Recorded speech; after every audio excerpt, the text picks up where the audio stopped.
Bonjour my friends, I'm Frankie and welcome to Club Foodie Tips and Tricks. I have dozens and dozens of different spices and herbs in my kitchen. My spice drawer is packed, plus there's more in the pantry.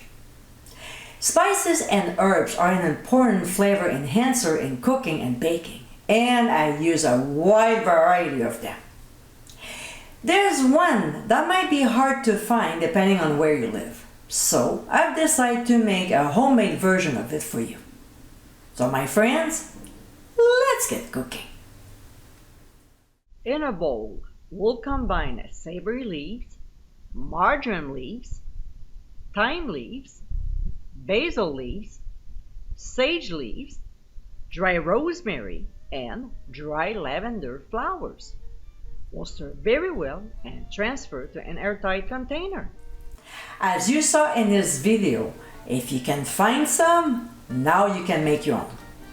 I hope you enjoyed tips and tricks of the day, and for many more, including recipes, visit clubfoodie.com. Until next time, my friends, bon appétit!